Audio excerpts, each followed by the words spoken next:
Lord willing, the sound is good. Let me just check. Lord willing, this is a quick, straight to the point lesson.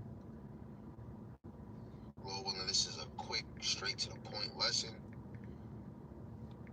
Lord willing, this is a quick, straight to. Lord willing, it's not too long, because I know I be what they call long-winded. You know, I want to make sure you guys are edified. Um,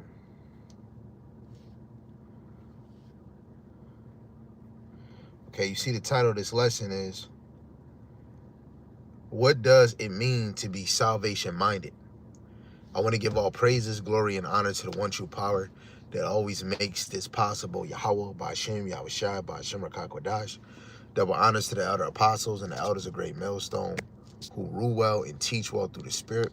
And a mighty shalom to the hopeful elect in the same Spirit, Lord willing as a whole, that y'all can continue in sound doctrine and endure and be diligent. Shalom to the Akwaf, the sisters of this faith and this truth, Lord willing that you can continue to pursue your lot, which is being a loving and silent and virtuous wife. And Lord willing, this is edifying through the power and spirit of Yahweh Ba'ashem Yahushai. Again, what does it mean to be salvation minded? This is a question that I was asking myself.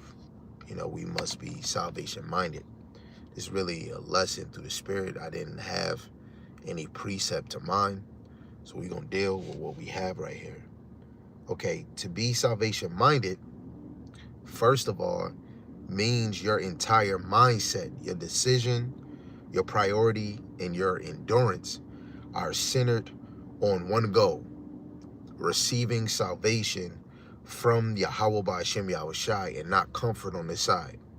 You're not looking for peace on the side, which truly through the spirit, we want peace through our wife, through our wives, because that's what the hell you made for.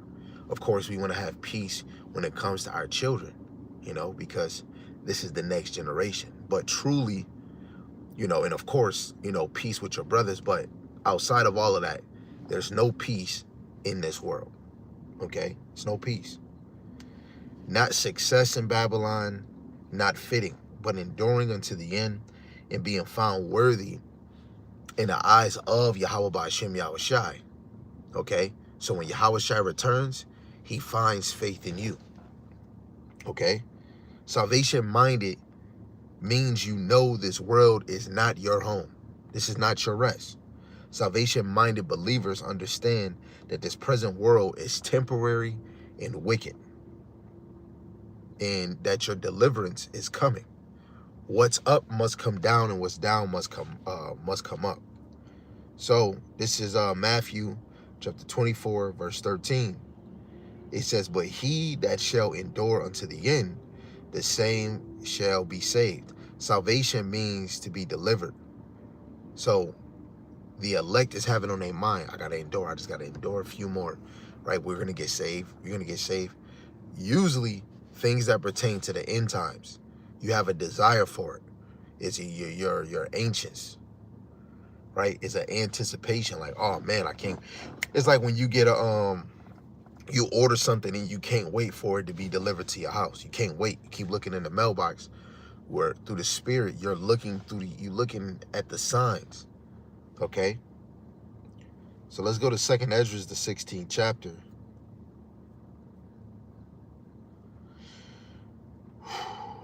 Verse 21 to 22.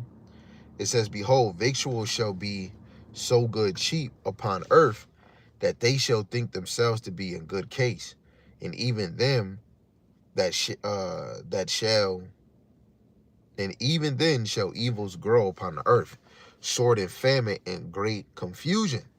For many of them that dwell upon the earth shall perish of famine, in the other that escape the hunger shall the sword destroy. Right? And you got to know, all of this is temporary. When we go into prophecy, you get to really look and understand that this captivity is temporary. Who the heck is that? I don't even know who the heck that is. We're going into the Bible. This is the Bible. I don't even know who that is. Yeah, I don't even know who this is. Salaki. I don't even know who that is. Okay. But let's get St. John, the 17th chapter, verse 16. It says, and they are not of the world, even as I am not of the world. Okay? If your mind is attached to Babylon, which is America, its pleasures and its system, you are not salvation-minded. Salvation-minded Israelites move like pilgrims, not settlers. When you look at the word pilgrim, it means a traveler looking for a holy land. Okay? What is your mindset? A lot of people's mindset is money, fame, popularity. But is your mind on salvation? Right? Lord willing, through the power and the spirit of Yahweh Shem Shai, that I'll be able to do another lesson on, are you king, rulership? Do you have a rulership mindset? Right? Do you have a rulership mindset? Because Jake, you've been at the bottom for so long. Okay? Well, we're trying to pursue to be rich. But have you ever been a ruler? Have you ever had the thought of being a ruler? When you go into the Bible, it's not a fairy tale. It's not something fiction. Okay? Everybody talk about being in heaven, the kingdom, but a lot of y'all are not working towards it. Okay? Because you don't have a salvation mindset. You're comfortable in this situation. You're comfortable where you at. Some of y'all are gonna be more comfortable where you want to be, because some of y'all want to be a celebrity, or you want to be rich, or you want to have these businesses. A lot of y'all don't really think on the kingdom. You don't think on the coming of the Son of the Most High. So salvation minded means you live in urgency. Okay? A salvation minded person does not move like like it's unlimited time.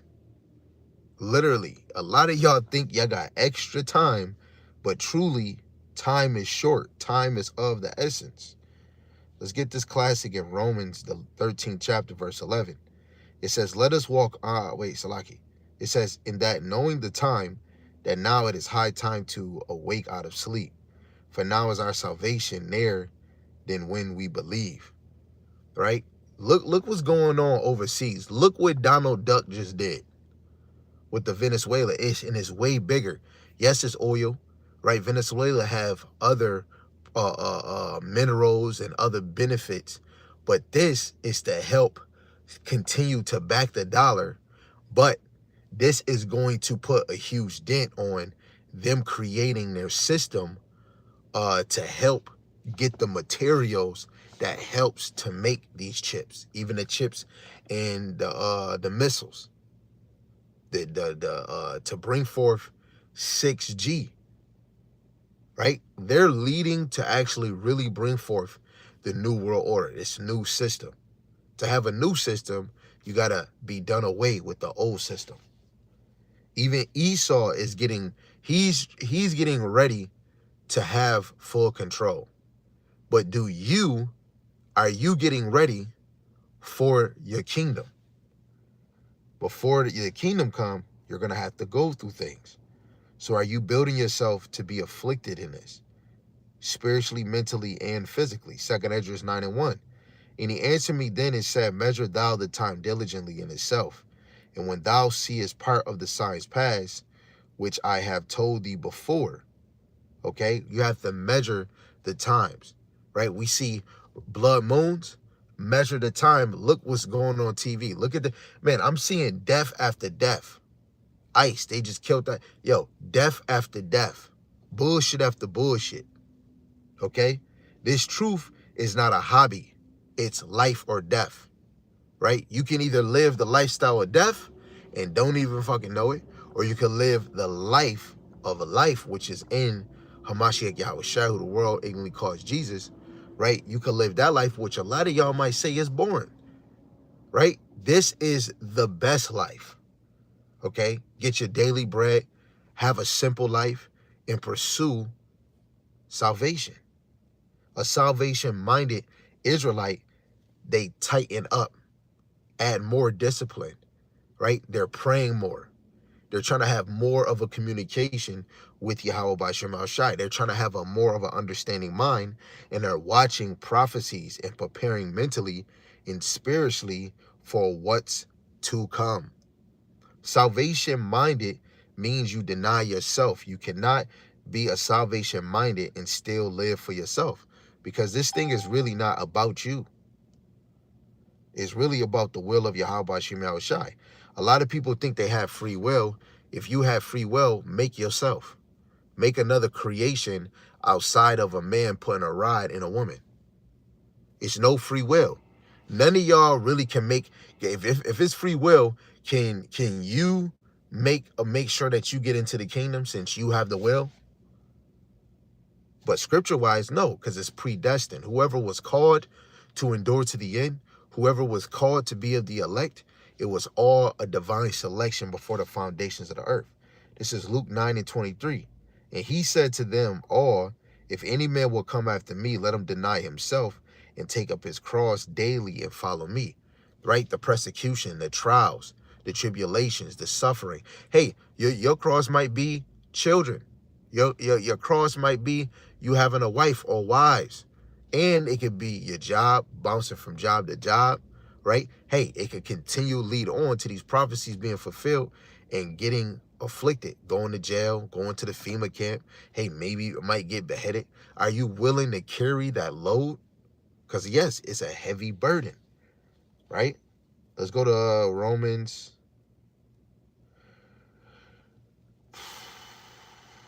chapter 8, verse 13. For if ye live after the flesh, ye shall die. But if ye through the Spirit do mortify the deeds of the body, ye shall live. To mortify means to put to death, unalive. The things of the flesh, laziness, proud, pridefulness, right? Immorality, right? Same sex, incest, right? You men that being stubborn or disobedient, okay? Not doing your lot, okay?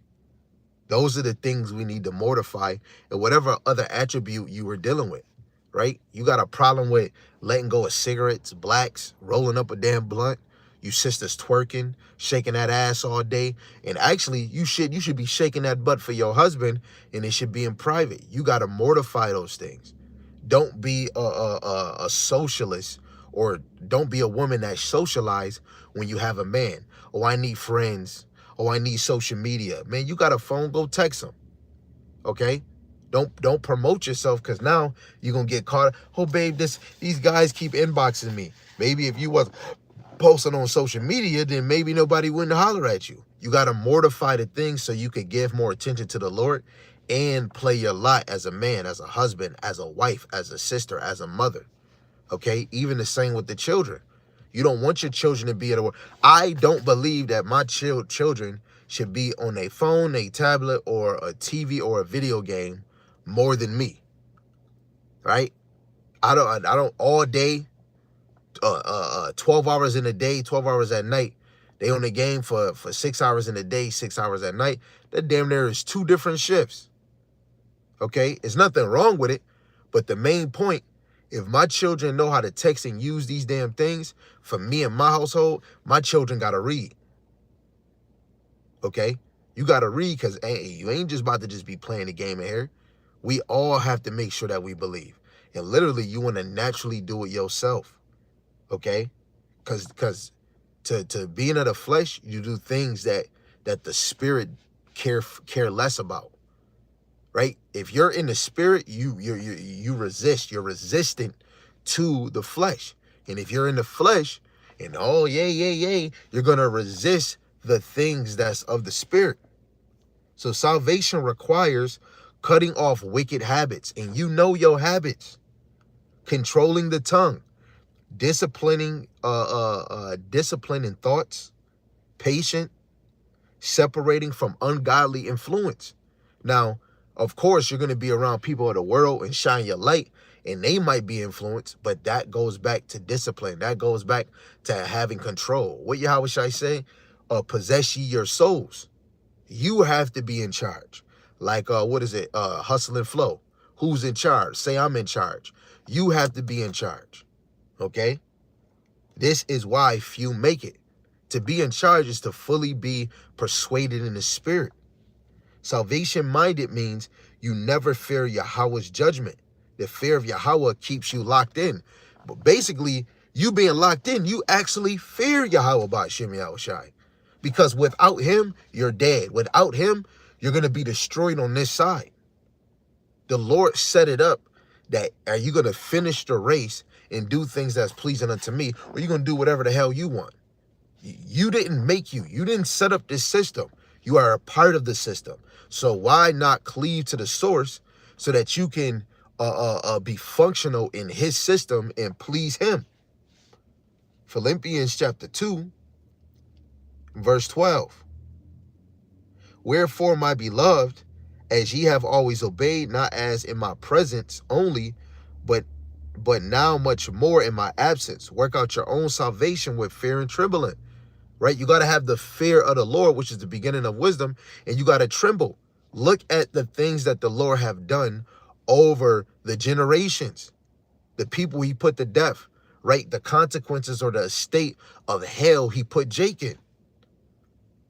And if you are a 2/3, imagine what's going to happen. That's your ass, but that's going to be the second death. You don't want no part. The first death, the flood, in Noah in the boat, he hearing the children, the women scream and cry. Ah, ah.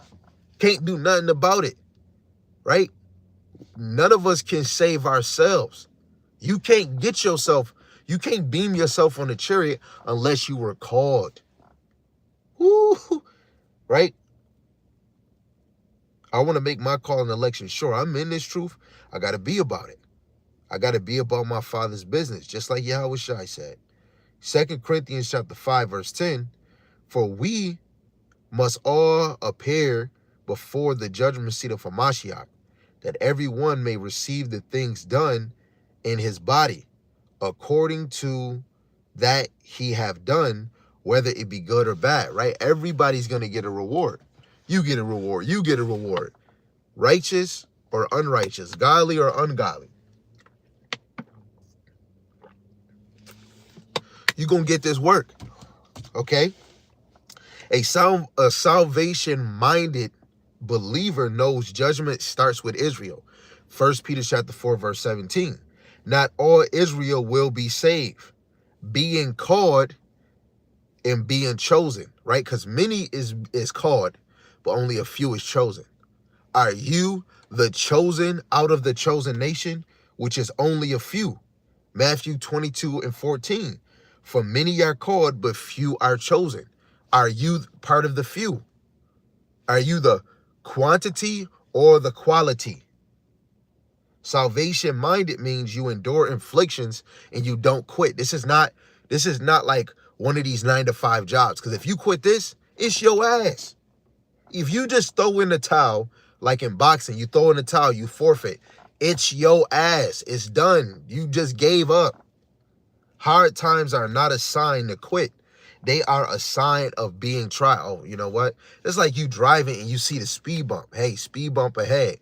You being smart, you're going to slow down because it's going to mess up your suspense or your tires or whatever on your car. So you're going to slow down. We got these trials. Now it's time to toughen up.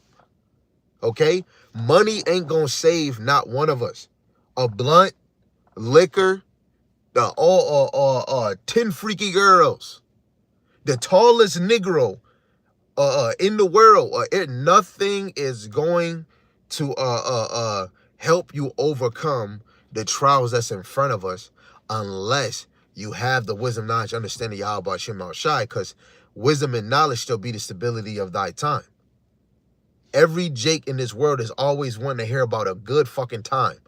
Oh, hey, where had this truth dead? I haven't seen none of you marching or feeding the people. The Lord never told. He told us to feed the sheep. If you don't get it, move on.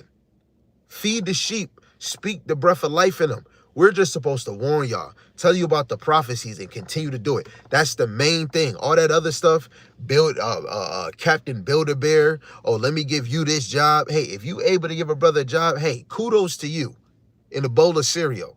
But the main focus is to feed the sheep and edify them and go about your business and continually to want to be edified, continue to want to learn. Oh, that's boring. But half of y'all want to go seek a career to be a nurse, to be a cosmetologist, a science, a doctor. Oh, I got to go back to school for this. But when it comes to learning about the Lord, oh, that's too much. Are you kidding me? I want to be a lawyer. I got to go to school. But when it comes to the Bible, I don't want to. That is ass backwards. You might as well start walking backwards from now. Okay? Let's go to the book of Sirach, Ecclesiasticus chapter 2, a classic chapter, verse 1 and 2. My son, if thou come to serve Yahweh Ba'ashem Yahushai, prepare thy soul for temptation. Right? Every obstacle that's in this truth, you really, anybody that been in here for a year, 2 years, 3 years, you're getting battle tested. You're going to have some scars.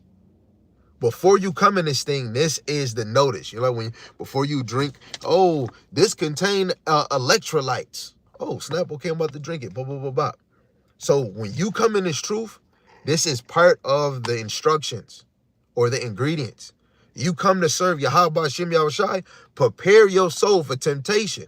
How do you prepare? Get grounded. Feed your loins, which the main loin is your brain. Okay? Get adjusted to this word. Get adjusted to hearing this truth. Get adjusted to change. Okay? Verse 2, set thy heart aright and constantly endure. Right? You got Jake getting upset because of, oh, my job not paying me the same, man. I'ma have to take a break. Guess what? You don't got tough skin. You might as well be like one of my little babies and go cry. You gotta, like when a baby cry, you gotta hold it in the arm and pat it in the back. Some of y'all need to get pat on your back because you a baby. You still a baby. Give them some milk. Right? When you come in this truth, you have to prepare yourself for temptation. The Lord gave you the warning, like, yo, when you come serve me, don't think that this is just an easy peasy lemon McSqueezy. You got work to do. It's things that's in this obstacle that's going to try to pull you down. Okay? When it's this drink, I forgot what it's called. When I'm at the gym, it's this thing you pull down and it helps the back of your arm. You got obstacles on the left-hand side, sinister spirits that's made to drift you from the path. When you look at Job, when you look at Peter, right? When Peter was like, hey, hold on, Yahushua, you can't get crucified. He said, man, say it, man, get behind me. Because Peter was speaking as a man, not speaking spiritually, because you got to understand what the scriptures say. You can't get in the way what's coming forward. Don't get in your own freaking way. Do you have a salvation mindset? This is a question. Don't hurry up and ask it.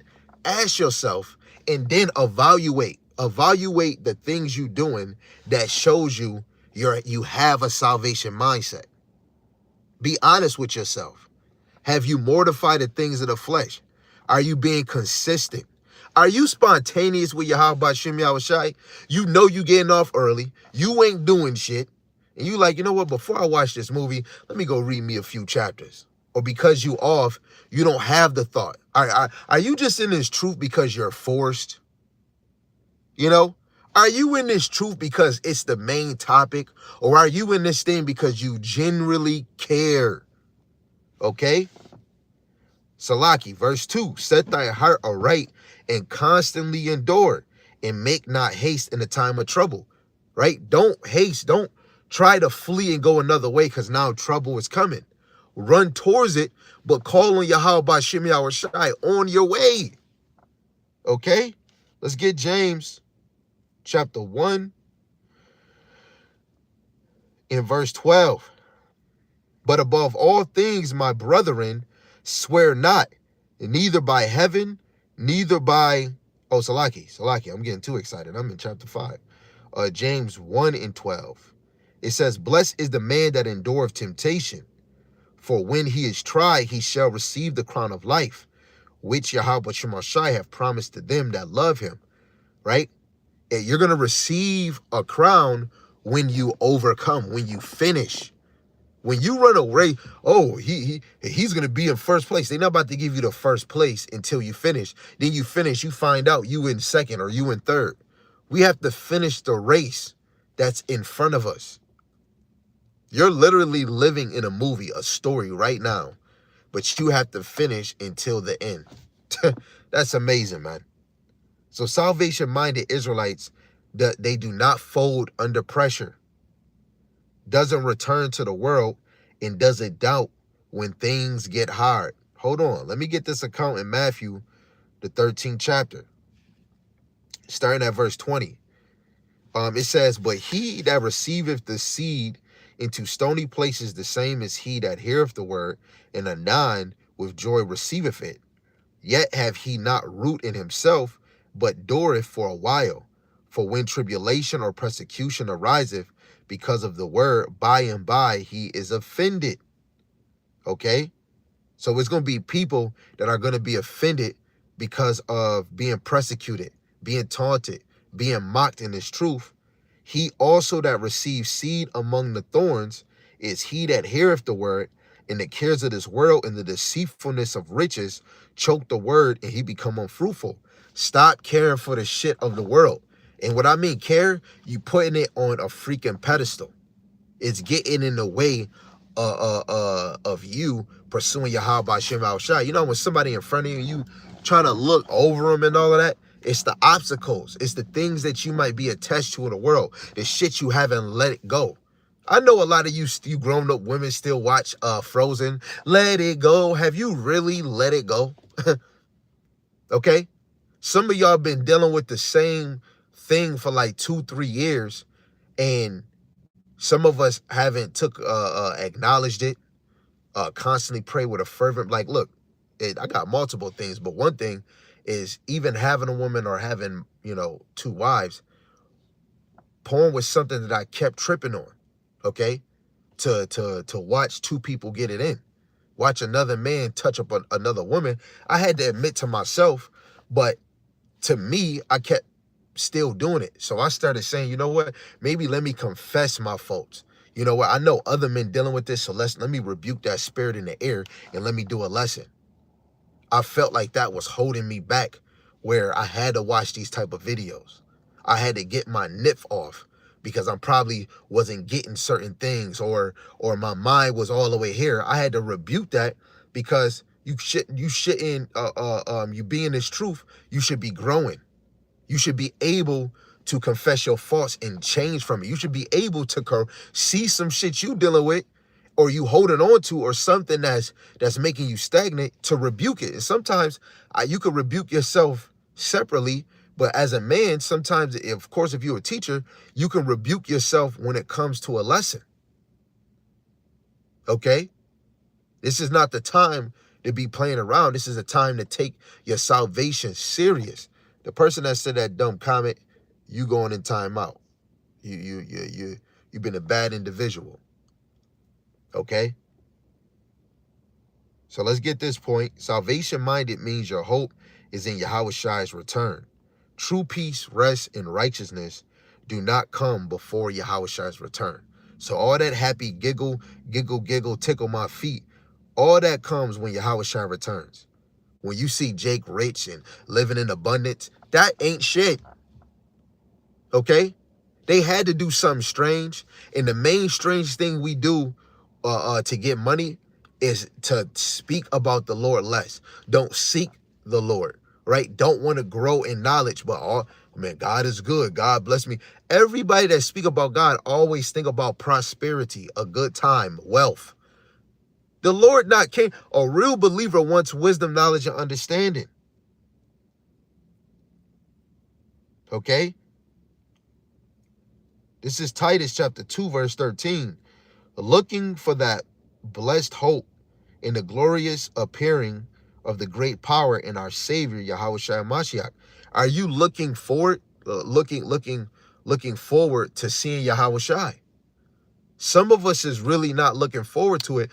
Oh, I hope America gets better and, and it blossom and we can go do the, man, F all of that. I hope this place stops working tomorrow. I hope my children don't got to go to school no more again, right? I hope all you independent, individual, lace front, bobblehead, wig wearing women can actually be humbled down and understand who men are and who the men of the Lord are.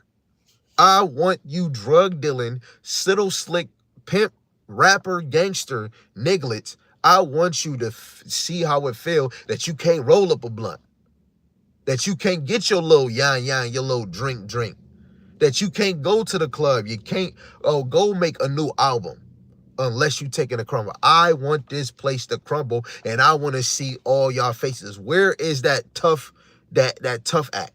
Where's that independent mindset? But right now, you got the upper hand. But we know all of this is temporary.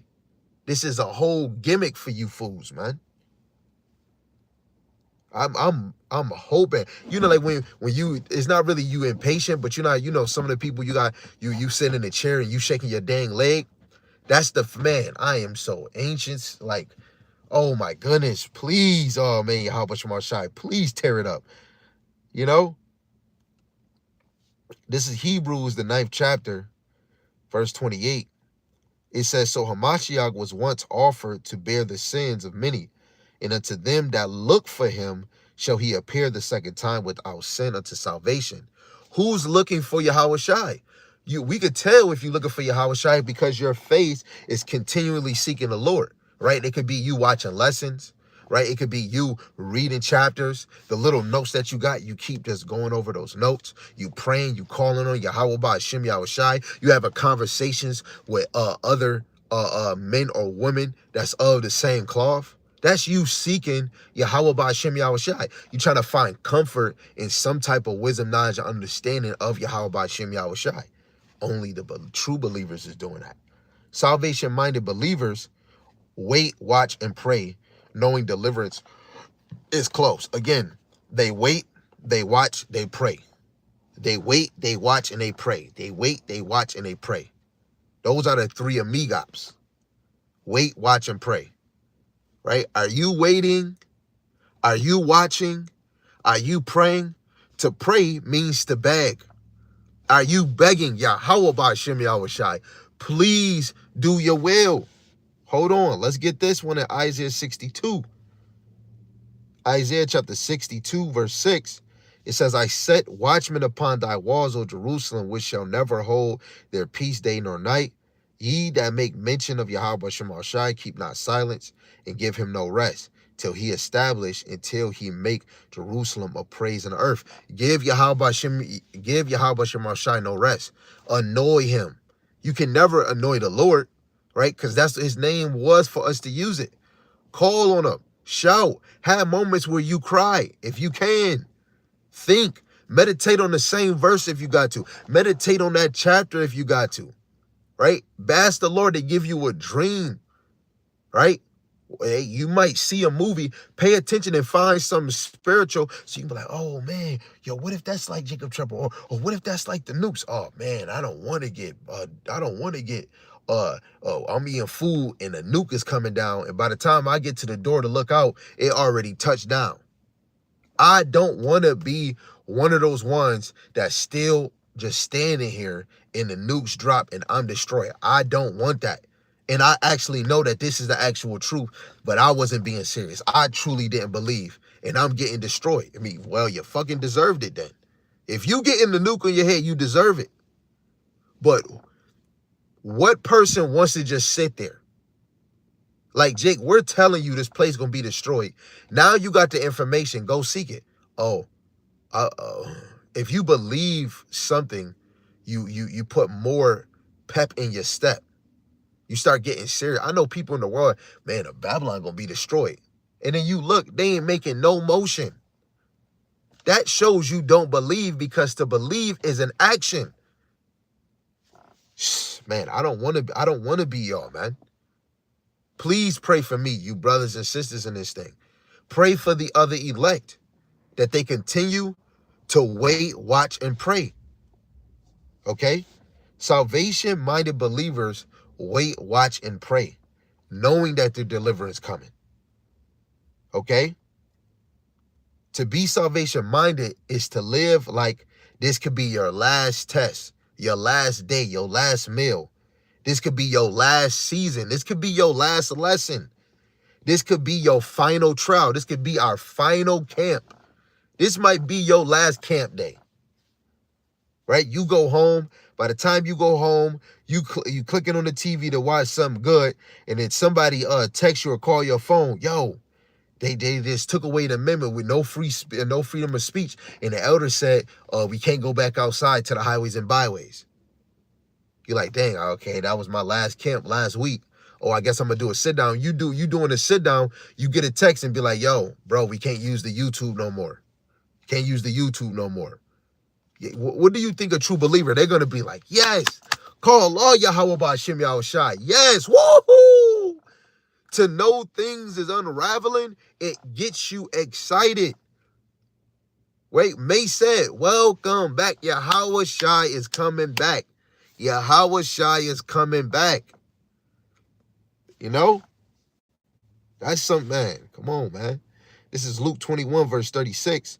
Watch ye therefore and pray always, that ye may be counted worthy to escape all these things that shall come to pass and stand before the Son of Men. I want to be able to stand before Yahweh Shai. Okay? And I want to be found worthy where he said, good job, my fellow servant. I want to be able to say, I finished my course. I finished my course. What do rest look like? You think rest is just you sleeping in the bed and then you wake up the next 4 hours to go to work? No, that's not rest. Rest is where you know you resting and you ain't got to rush to get up the next day, the next hour to go to work. You resting from the things that you take care of now. You're going to have servant handling that. Yo, do you look, that's going to be the next lesson, Lord willing. I don't know if it's today, tomorrow, but do you have a rulership mindset? Like, literally. Now, Jake, y'all might be lost in ruler. Oh, hey, you would have. I want to rule. What is that? Okay? The elites got all these little peon peasants underneath them working for them. That's rulership. Okay? When you look at Mansa Musa, when you look at all these other kingdoms, those that were higher up was giving out law and decrees. Hey, go give me this. Hey, go do that. Let me show you. First Ezra chapter 4, verse 1, it says, then the second that has spoken of the strength of the king began to say, O ye men, do not men excel in strength that bear rule over the sea and land and all things in them? But yet the king is more mighty, for he is Lord of all these things that have dominion over them, and whatsoever he commandeth them, they do. If he bid them make war the one against the other, they do it. If he send them out against the enemies, they go and break down mountain walls and towers. They slay and are slain and transgress not the king's commandment. If they get the victory, they bring all to the king, as well the spoil and as all things else. This is rulership. Psalms 110, verse 1 and 2. Yahweh Shai is going to sit at the right-hand side of the Father until Yahweh make the enemies of Yahweh Shai his footstool. Right? And he's going to rule them with a rod. And you got to understand Romans 8. The elect are going to be joint heirs with Yahweh Shai. So what Yahweh Shai has, since he's not selfish, you're going to have. You're going to be ruling the nations with a rod. What does that feel like? Our wife is going to truly know she's part of your glory. She's an add-on to your glory. That's my glory. That's my possession, but that's my glory. That's mine. Brothers are going to know. That's Gabar's wife. Oh, that's Gabar's wife. That's his glory. You know, well, we can't touch that's his merchandise. That's his glory. You women got to really know. You were made to be a wife, to be a man's glory, to be part of his glory. That's what you was made for, to be part of his glory, to be in his world. You're going to have your own individual Lord, your own individual Hamashiach, right? Your own individual God. right? And when I mean individual, that sister got her own husband. Now that you're touched, you got your own God. You got your own husband. Everything gonna be in order. And all those possessions that belong to him as women, servants, that's really the servants. That's yours. That's real rulership. Your husband is gone 30 days and you just holding the castle. Travel, go wherever you at, because we're all righteous. And you got servants carrying you, or hey, look, I want to go here. And man, like what? What is true rulership? Giving out your daughters to men of understanding, of a fearing heart, instead of just say, hey, babe, go get you a boyfriend. We get the, hey, yo, look, my daughter, she precious. So look, let me get 58 shackles. Okay, man, I got you 58 shackles, blah, blah, blah. And I give you some 12, I give you 12 lions, you know what I'm saying? Pops, I give you 12 lions. Like, imagine giving your daughter away as a possession towards another man, and he's a man of the Lord. What if you gave your daughter to a brother of 144,000? She's about to be loved. That's going to be a great feeling than this bullshit. That's a rulership mindset. That's a salvation mindset. When you're desiring to be delivered, what does it look like to be free? What does it look like to go outside and breathe and not breathe in chemtrails or chemicals? You in the house, your nose is plugged. As soon as you go outside, your nose is open. Now you go into another building, your left nostril is all plugged up. We need Yahweh Shai. That is a salvation mindset, because in order to have it better, you need deliverance. So again, a king tells his commands or his decrees, and they all play it out. So this is the fourth quarter. Not letting off in the gas, no distractions, and no turning back. Salvation is the prize. Yahweh Shai is the door to open to salvation. To get to salvation, you got to go through Yahweh Shai. What they say, in order to get to him, you must go through me. In order to get your salvation, you got to go through Yahweh Shai. He's the advocate. He's the messenger. He's the middleman. He's the mediator. Endurance is the requirement. So stay locked in. Nobody can lock you in. You have to want to get locked in. You have to have a desire for this. It has to attract you. Oh, like, man, damn, this truth is attractive. Okay? This is where you should be found at. In the bosom of Yahweh B'Shem Yahushai. This truth is our hiding place. This truth is our comfort. You have unlimited. You know when back then where you can get like 250 texts, or you can get the unlimited plan. This is the unlimited. This wisdom, knowledge, understanding is unlimited. Just because you read the Bible, the whole Bible 3 times, 4 times, somebody asks you a prophecy question, you can't even remember it. This is endless knowledge. And then imagine when you get that glorified body, you're going to have wisdom on a hyphen 10 times. Like, it's so much more to understand that Yahweh B'Shem Shai gave us enough. In the scriptures, he gave you enough. Master that. Do that. Like, all that other stuff you're going to get later on. But master what's in the scriptures. It's way more things that the Lord didn't even tell us in this word, man. Oh, my goodness. We got to get delivered so we can find this out, man. It's a mystery. What is behind this veil? If this is not the natural realm, this is a created realm, and we were really meant to be immortal, what does it feel like to be immortal? What does it feel like to live forever, ever, times 60 forever? What is that? I don't know what that looked like.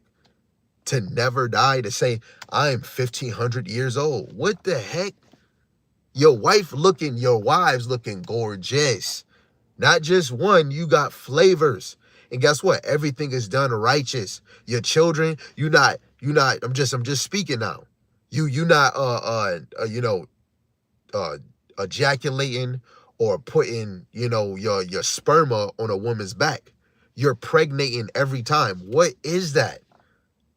You're afraid of either child support, right? Your funds at work is not enough, but you love children. I want children. I want this and this and that, but funds not adding up. You got to put this amount on your income tax. You got to do this. You got to do that. Like, that's a whole lot. But going in the kingdom, it's amazing. Yo, man, I'm salvation minded. I don't know about y'all. The brother said, how many wives will we have in the kingdom? Well, when you look at Isaiah 4:1, 7 is the number of completion. So some brothers can have 2, some brothers can have 4, some brothers can have 10, some brothers can have 100, some brothers can have 1,000. Really, your heart desire, whatever your true desire is in the kingdom, if you're of the elect, you're going to have 100-fold. So let's actually get this in Matthew, the 19th chapter. Beautiful question to the brother. This is St. Matthew, the 19th chapter, verse 27. Then answered Peter and said unto him, behold, we have forsaken all and followed thee. What shall we have therefore? Yahushua said unto them, verily I say unto you, that ye which have followed me in the regeneration, when the Son of Man shall sit in the throne of his glory, ye also shall sit upon 12 thrones, judging the 12 tribes of Israel.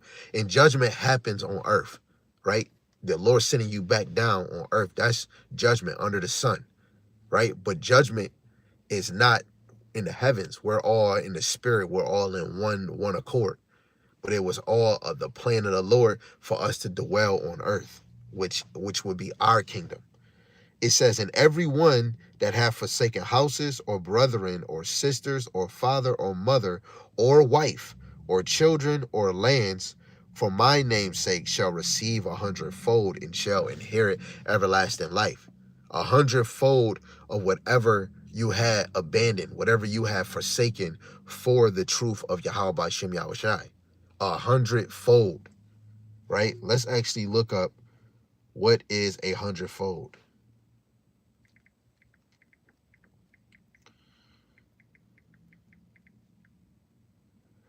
100-fold times as great as much. 100-fold. How much is 100-fold exactly? We often think of it as 100 times the original seed sown, but in reality, it can be much greater than that. More accurately, 100-fold returns is simply the greatest possible return on any particular. Come on, man.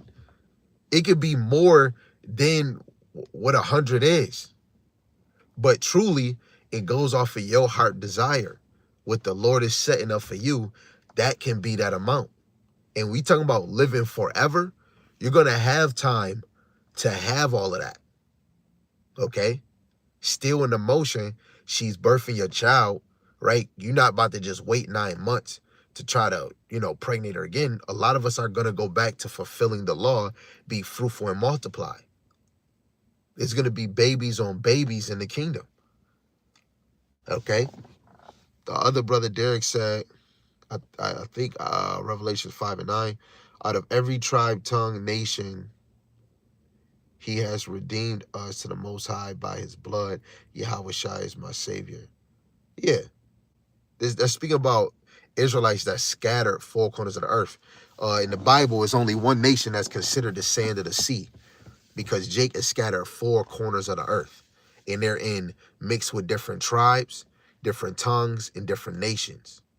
Why is the Bible spoken code, but you hear the Lord speak plainly about other nations in the Old Testament? But when you start going into prophecies, parables, a lot of it is metaphor. A lot of it is in dark sayings. A lot of it is a mystery. And some people might look at it very, very plain, like, oh, these the other nations. But why, when you go into the Old Testament, because whatever in the New, it all stems from what was said back then. There's nothing new in the New Testament that wasn't either expounded or spoke about in the Old Testament. In 2nd Ezra, the 14th chapter, shows you when the Lord expounded on the 4th beast, which was Rome, he expounded a little further to Ezra, but he even told Daniel the same thing. Okay? So Israelites are going to be delivered 4 corners of the earth, and they're covered by the blood of Yahushua. When you go back into the law, When Moses did a sacrifice, he sprinkled on the mercy seat and he sprinkled it on the congregation. When has he sprinkled the blood on the other nations? And then when the kingdom of Israel and Judah fell, who was making a sacrifice? It was still the priests, but did they sprinkle any blood on the heathens? No. When you go into the word saints, let's get that in Psalms, the 50th chapter, I believe. No, it's 50. This is Psalms 50 and 5. It says, gather my saints together unto me, those that have made a covenant with me by sacrifice. So if this is speaking about the saints, then it said, those that have made a covenant with me by sacrifice. Now we have to go into history, go into these precepts. Who made a sacrifice unto Yahweh B'Shem Yahushai? Like, who made a covenant to the Lord with him by sacrifices? You're only going to find Israelites as a whole that made a covenant with the Lord through sacrifice. Only the Israelites. Only the Israelites. So only the Israelites can be saints. Let's get one more just to close that point. Psalms 148, verse 14. It says, he also exalteth the horn of his people, which is Yahushai, the praise of all his saints, even of the children of Israel, a people near unto him, praise ye Yahweh B'Shem Yahushai, right? The praise of all his saints. Saints in general are the Israelites as a whole, but who is the true children of the Lord? Those that have faith are the true children of Abraham. Okay? So those are the children of Israel, right? Those that are the Lord's children inwardly and not outwardly. The brother said they are neither married. Wait, Mark 12 and 25, they are either married. They are neither married, are given in marriage, but are like the angels in heaven. That is not speaking about heaven on earth. That is speaking about when you die, because actually, thank you for bringing that out, just for understanding for the sheep that's on here. We only going to do a few more, then we going to close. This is Mark, the 12th chapter, dealing with what Derek just brought out. He went to verse 25, but let's go up, because this is dealing with I think the Sadducees. Yeah, the Sadducees don't believe in the spirit world. So this is Mark chapter 12, verse 18. Then come unto him the Sadducees. The Sadducees don't believe in the reincarnation, regeneration. They don't believe in the spirit world, right? So then come unto him the Sadducees, which say there is no resurrection. And they asked him, saying, Master, Moses wrote unto us, if a man's brother die and leave his wife behind him, and leave no children, that his brother should take his wife and raise up seed unto his brother. Now we know this goes back into the law, which that's on earth. If your brother died, he didn't have no child, no seed, that the brother would have to take his wife and plant a seed into the woman for his brother. Now, there are 7 brethren, and the first took a wife, and dying, and left no seed. The second took her, and died, neither left he any seed. And the third likewise. And the 7 had her, and left no seed. Last of all, the woman also died. So now, she in the spirit world, just like the 7 men. It says, in the resurrection, therefore, when they shall rise, because truly, a lot of y'all might get mixed up with the resurrection, but to understand, all of them are dead. So what does that mean? Ecclesiastes 12 and 7. When you die, your spirit goes back up to the Father who made it, who created it, and your flesh goes back to the dust where it came from. So in the resurrection, therefore, when they shall rise, though whose wife shall she be of them? For the 7 had her to wife. Yahushua answering said unto them, do ye not therefore err, because ye know not the scriptures, neither the power of the Most High? Right? Let me just get the other precept just to show you. If you don't understand the scriptures, in the resurrection, when you go up to the Father, this Ecclesiastes chapter 12, verse 7. Then shall the dust return to the earth as it was, and the spirit shall return unto the Most High who gave it. Ain't no marriage where the spirit goes back up to the Father. Verse 25 in Mark 12. For when they shall rise from the dead, right? They neither marry. That being dead is your spirit leaving your body. So for you to go up to the Father, you have to be dead, unalived. So now your spirit is with the Father. And when they shall rise from the dead, they neither marry nor are given in marriage, but are as the angels which are in heaven. Why? Well, that just gave you the answer. They are like the angels. What are the angels? Technically, they are a spirit. Yahushua put actually on a glorified body, right? He's not a spiritual angelic. He has his glorified actual body where he can do what they can do plus more. They're given that angelic body in the heavens, where whatever form they have in the heavens, they come down and change their image, which they can stay their image, but they wasn't meant to dwell on earth like we do. Like, not saying that they can't, but they don't have the glorified body like Yahushua is gonna give to his elect, because their main role was to be in the heavens with the Father.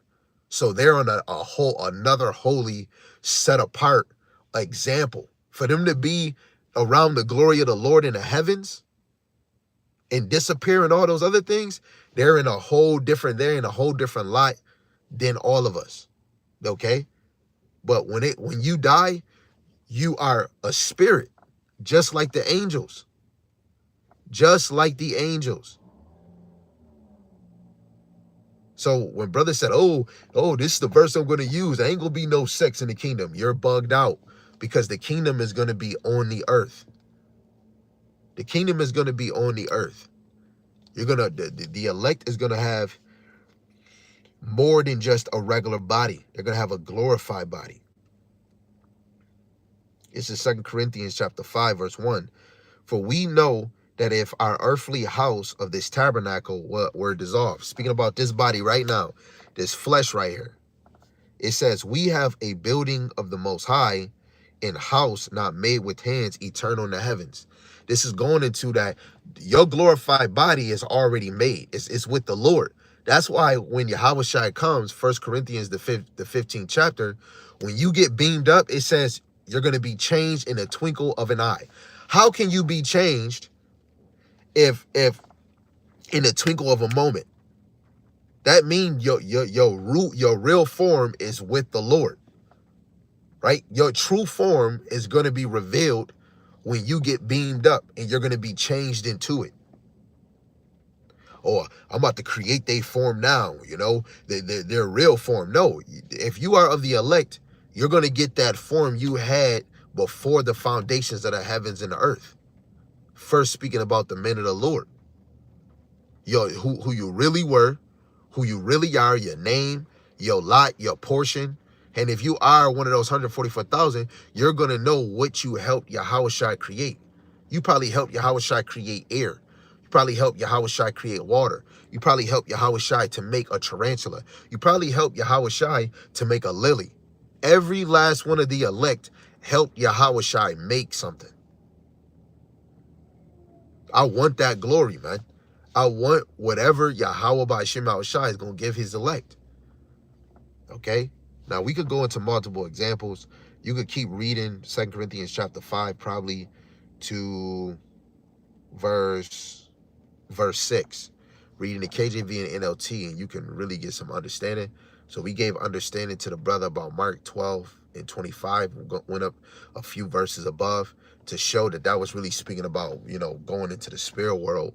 We don't marry, because marriage was all meant on the earth, not in the heavens where the Father is. So again, you got to understand what scriptures is talking about. Ain't nothing new under the sun. And with the kingdom, we're going to be doing the same thing, but on a whole nother level. Stamina is going to be crazy. Your woman is going to be changed into who she really is, and she's going to be a virgin. Right? You haven't touched your glorified wife. You haven't touched that body yet. When she get changed, she's going to be new. And she's going to be her real form. And she's going to be delicious. I'm sorry, sis. Y'all gonna be gorgeous. You're gonna be delicious. Any flaws that you might have a problem with now, any insecure, this is why you gotta have a salvation mindset. To be delivered, it comes with a lot. Oh man, it comes with so many beautiful things. But Lord willing, this is edifying. Again, the title of the lesson is, what does it mean to be salvation minded? I want to give all praises, glory, and honor to the one true power that always makes this possible. Yahweh, Ba'ashem, Yahushai, Ba'ashem HaKadosh. Double honors to the elder apostles and the elders of Great Millstone who rule well and teach well through the Spirit. A mighty shalom to the hopeful elect that are scattered four corners of the earth, teaching his word and believing in his word. Lord willing, as a whole, that you all continue in sound doctrine. Shalom to the Aquab, the sister of his faith and his truth. Lord willing, you continue to pursue your lot, which is being a loving and silent and virtuous wife. With that, shalom, shalom, abad, baba, shalom. Wait, hold on. The brother said, you're added to the word. Former things have passed away. All things become new. Oh yeah, you really don't. I didn't add. 1 Corinthians chapter 5, verse 17. Let's start up. I'm sorry, y'all. He's saying certain things, so we gotta clear this up real quick. Starting at verse 14, he brought out verse 17. This is 2 Corinthians chapter 5, verse 14.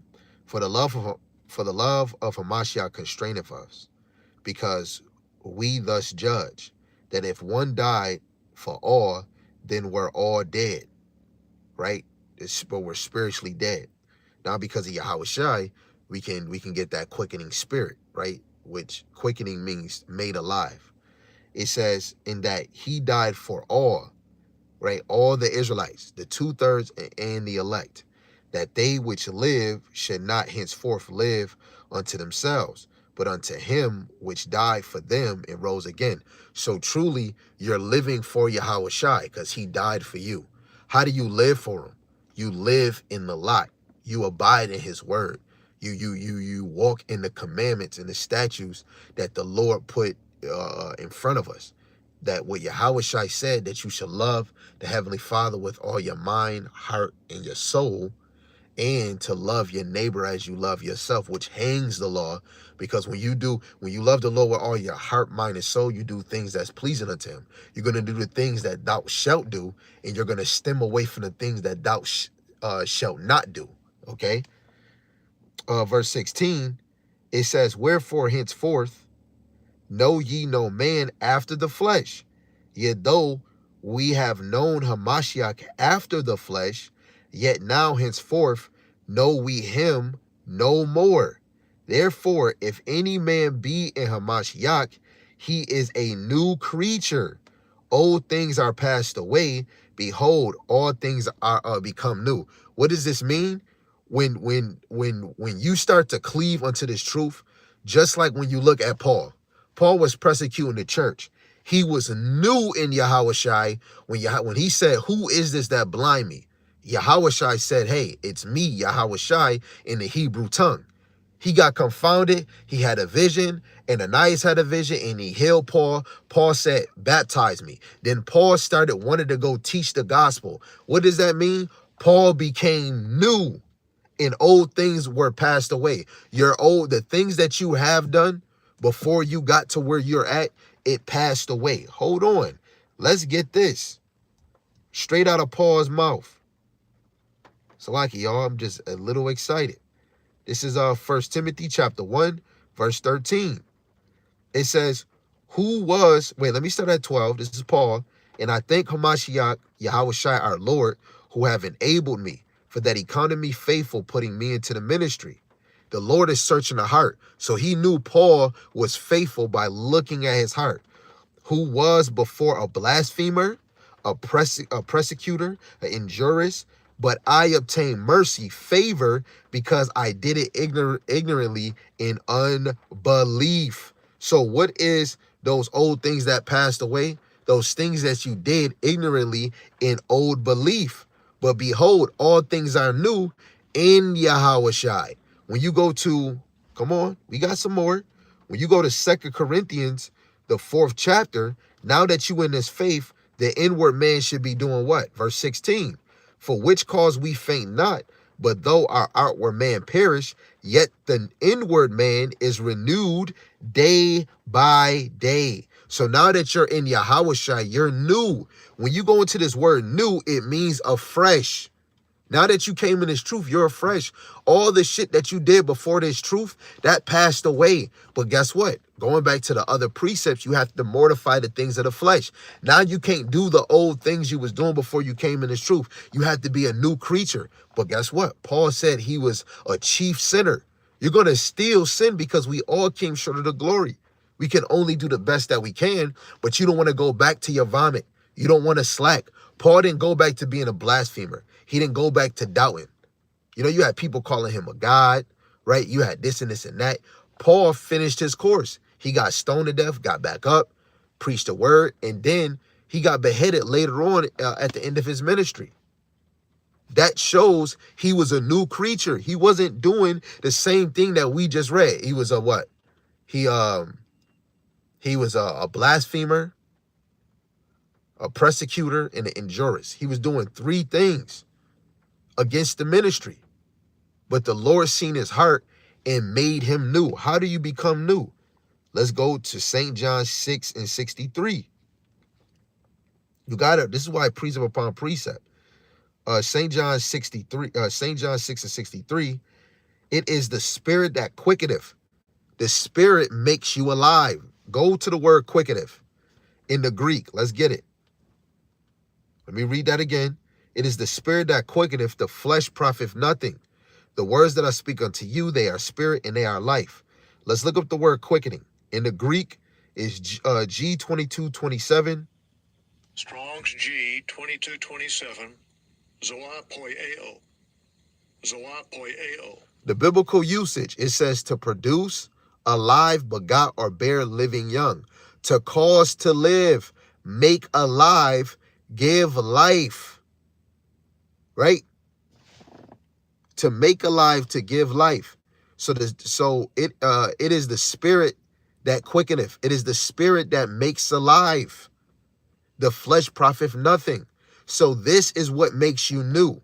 The spirit of the Lord. Ephesians 1 and 14. The KJV and the Amplified. The first installment is the Holy Spirit. Let's go back to that brother's let's read what he brought out and let's read it again, but let's go to the NLT. Okay? Let me pop this on to the NLT. You don't know what you reading. This is 2 Corinthians chapter 15, and I'm going to start at 14 again, but we're going to read it in NLT to 17, and let's eat more meat off the lamb so we can have sense. It says, either way, Hamashiach love controls us. Since we believe that Hamashiach died for all, we also believe that we have all died to our old life. We died to our old life. Your old ways is dead. It died on the cross. Now you're new.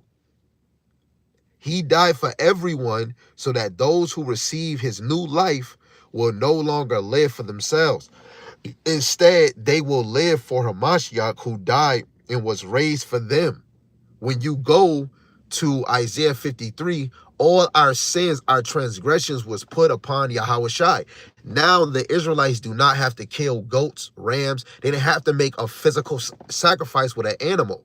Hebrews 10th chapter. Hebrews the 10th chapter, the Lord didn't care about those damn sacrifices because we had to do it yearly. We had to do it frequently. But now we do it with Yahawashi only one time. Verse 16. So we have stopped evaluating others from a human point of view, right? A human point of view. At one time, we thought of Hamashiach merely from a human point of view. Now, differently, we know him now. This means that anyone who belongs to Hamashiach has become a new person. The old life is gone. A new life has begun. So you said I add. No, this, what you brought out is just showing now that you put on the spirit of the Lord, the old you is done away with. None of us can become new on our own. You have to be of the elect. It's a lot of brothers or whoever you men or women are.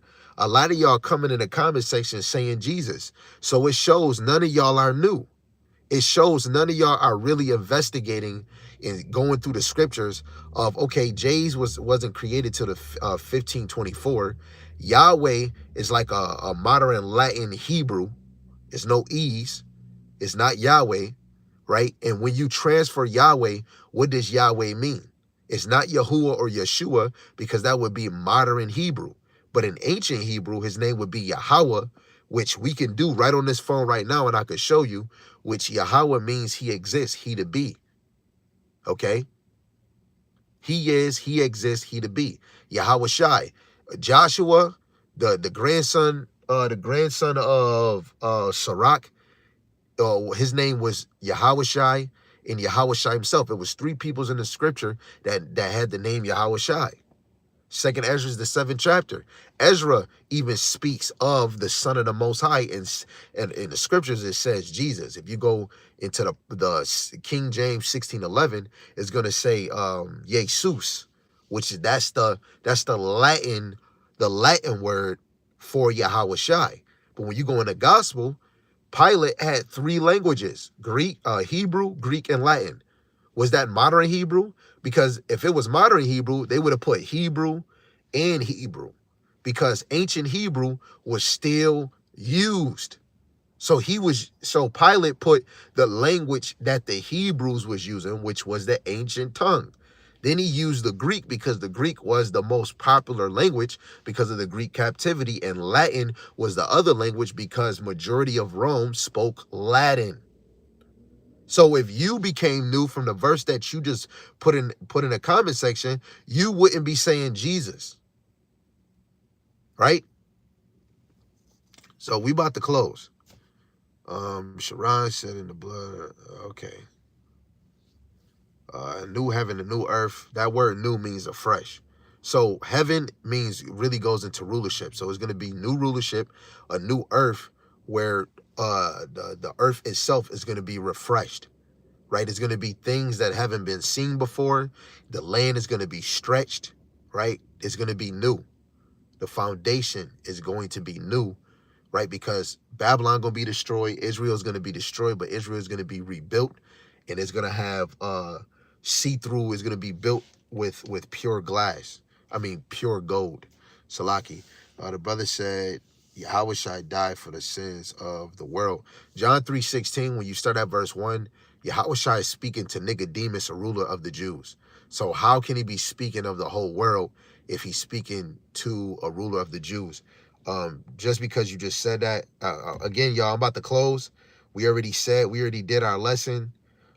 This is Hebrews chapter 1 in verse 2. I'll start at verse 1. It says, the Most High, who at sundry times in diverse manners spake in time past unto the fathers by the prophets, have in these last days spoken unto us by his Son, whom he have appointed heir of all things, by whom also he made the worlds. What does this mean by worlds? The worlds of all the nations. When you look at the Edomites, when it comes to their culture, their religion, their system, they are a world. Their world is different from the Chinese man or the Japanese. That is a world. The Hamites, the Africans, that is a world. The Egyptians, the Ethiopians, that is a world. The Javan, which would be the Greeks, that is a world, right? Those that are of Magog or Russia, right? That is a world. The Israelites, which would be the Black, Latino, Hispanics, and natives, who are called that in America, as a whole, the 12 tribes, they are a world. They have a different culture. They have a different system, custom, religion, if you would say, which is the law, statutes, and commandments, which no nation had that unless they were under subjection unto us. But the law was given to the children of Israel as a gift from Yahweh by Shemal Shai. That is a world. So when the brother said, whoever the heck he is, said Jesus died for the sins of the world, all nations sin, but when it comes to transgressing the law, only the Israelites do that, because the law, if the law is given to you, whatever you do, if you're doing the things that thou shalt not do, You are the one that's breaking the law that was given to you. The other nations naturally commit sin. The law wasn't given to them. So again, St. John chapter 3 is about Yahushua speaking to Nicodemus, a ruler of the Jews, and really going into being born again. And we just kind of spoke on this in 2 Corinthians, the 5th chapter. Being born again is to mortify the things of the flesh and to abide in Yahweh Ba'ashem Yahushai inwardly. To be a Jew or to be an Israelite is inwardly, not in outside appearance. Okay? So we finished that. That should make sense to the true believers. The Most High is the creator of all language, Tower of Babel. You could say you could say that, but you know, really in the Tower of Babel, Nimrod wanted everybody to be one people. When you look at the Greek captivity, that happened again in the time of Antiochus Epiphanes. Prophecies on this side, the MOTB, Esau is going to do it again to try to make a one world government so we can have one system, right? But the Lord confused the language so that so that everybody can be set apart. That goes back to the word worlds. So now we're set apart. Just like when you understand Noah, Shem, and Japheth, when you look at the map, Ham had this land, Shem had this land, and Japheth had this land. That was to set apart. And they all had a different foundation of languages. Okay? But it's really Yahweh created Yahushua. Yahushua created the powers. Yahushua created everything for the Father. We read in first Ezra, the 4th chapter, the king gives the order and all his servants or his subjects do his will. So Yahweh is the example of a true king. He gives commands or requirements, and the servants or the subjects underneath him, they act out his requirements, if that makes sense. Shalom to the brother Endure All. Yahweh Shem Shai by Shem Kakwadash. He put out the Isaiah 45:17. Israel is a world without end. Really, when you go into the John 3:16, you technically, from like how the apostle said, you wouldn't use that. That's really a kingdom precept, because a world without end means eternal or permanent. With a world without end, if it never ends, that means it's permanent. Let me just read it, because the brother did drop a beautiful precept. This Isaiah 45:17. But Israel shall be saved in Yahweh with an everlasting salvation. That everlasting salvation goes back to from the oath, the covenant, the law, and the everlasting covenant that was going to be to the descendants of Abraham, the Israelites. Ye shall not be ashamed nor confounded, world without end. The Israelites were meant to live forever, but because of the fall of Adam, now we became mortal men. When you go to Psalms, the 9th chapter, the last 2 verses, you other nations are just men. Y'all were made to only be mortals. But the Israelites, the sons of God, they were meant to be immortal. That's why we're called the sons of God. A God does not die, but we're not in our God form because we had to put on this chain of darkness because of the fall of Adam to sin. The Bible is so coded. The brother Derek said, Paul is the apostle of the Gentiles. Abraham is the father of all nations. He's the father of nations when it goes to his descendants, right? He was a father of the other nations, but they were not called his children. He had 8 sons. Only one of his sons was truly called. Whoever gets the oath, the covenant, the law, and the everlasting covenant, those are the true children of Abraham. Then you go into the New Testament, when it say in Hebrews, or even in 1 John, the real children of Abraham is those that have faith. That's why all Israel is not Israel. Because if you're not an Israelite inwardly, you're not a true child of Abraham. The 2/3 are not a real child of Abraham because they were living in the flesh. That's why Abraham is the father of nations. I hope y'all all know that Ham did not come from Abraham. Elam did not come from Abraham. Javan did not come from Abraham. The Ashkenazis did not come from Abraham. Only 8 sons came from Abraham. Then Isaac had Jacob and Esau. Plain as day, okay? But he's truly a father of the chosen, those that get the inheritance from their fathers, which would be the Israelites. The Israelites is the ones that got the true blessing, the true promise out of all the descendants of Abraham, if we was to be technical. That, okay. I know all about Genesis. I don't, okay. Yeah, definitely. Okay, with all due respect, that another gospel that you're preaching. No, this is just something you don't know, right? Let me just get this, and then we're going to close. We're going to literally close. It says Psalms 33 and 3.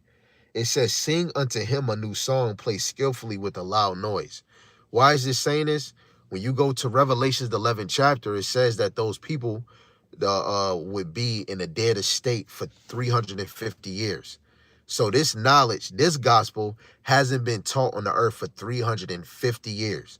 So now that this truth been out for 56 years, Christianity been teaching the same thing and it's still a lie. They're teaching about hell. They're teaching that that's the truth. Christianity got more followers than any religion on the earth. And it is one of the longest religions that been on the earth, and the Yahweh Shai still hasn't returned. That is not the truth. Islam, Muhammad studied the Israelites to make his religion. All things stem around the Israelites. All of those, no belief system is giving you the history of why we at right where we at right now. Christianity don't teach prophecies. The Christianity don't teach why Black, Latinos, and Native Americans are in America and why they scattered four corners of the earth. But only the Bible is the only book on the earth that tells you why the Israelites are scattered four corners of the earth. No other book, no other religion teach it except for Hebrew Israelites. Plain as day. So if you feel it's a new gospel, it's because you've been taught a lie. Yep. 2nd Esdras chapter 3, 15 and 16. 2nd Esdras 3 and 36. So all praise to Yahweh Shem Al Shai. All praise to Yahweh Shem Al Shai. Double honors to the elder apostles and the elders of great millstone. Almighty Shalom to the whole for elect in the same spirit.